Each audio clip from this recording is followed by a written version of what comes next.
Christ Triumphant for September 6th. The reading is entitled, God's People Not to Make a Pretentious Show.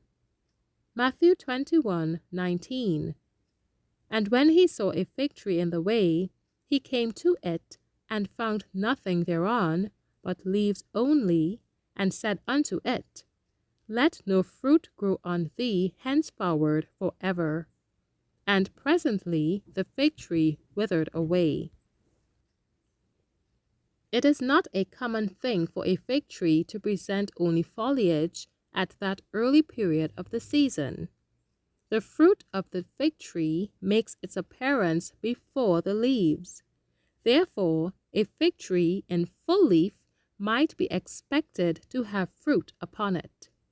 Christ approached the tree, expecting to find fruit there, but searching from the lowest bough to the topmost branch, he found nothing but leaves, and his curse fell upon it. This instance in the ministry of Christ is a singular one. It was unlike the ways and works of Christ. Wherever he went, he scattered mercy in words of counsel and deeds of goodness. He was the restorer, the healer. He came not to condemn the world, but that the world through him might be saved. The disciples could not understand the action of Christ in punishing a tree for its barrenness, and they said unto him, How soon is the fig tree withered away? Just before this, Christ had made his triumphal entry into Jerusalem. For the second time he had cleansed the temple and had driven out from its courts the traffickers.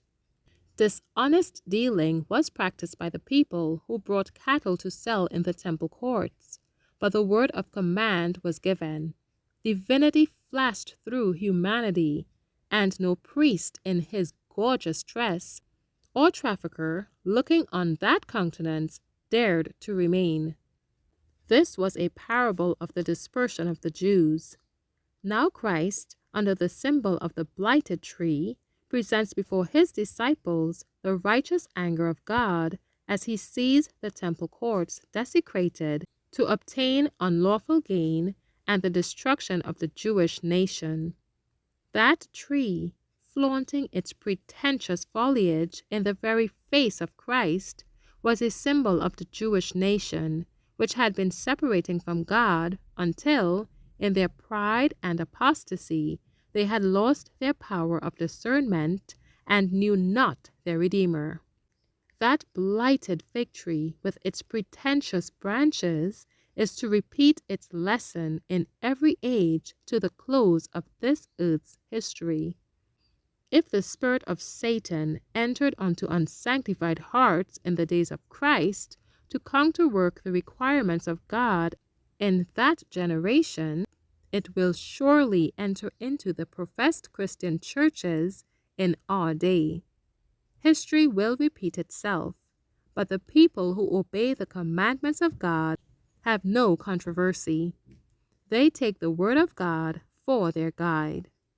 Thank you for listening.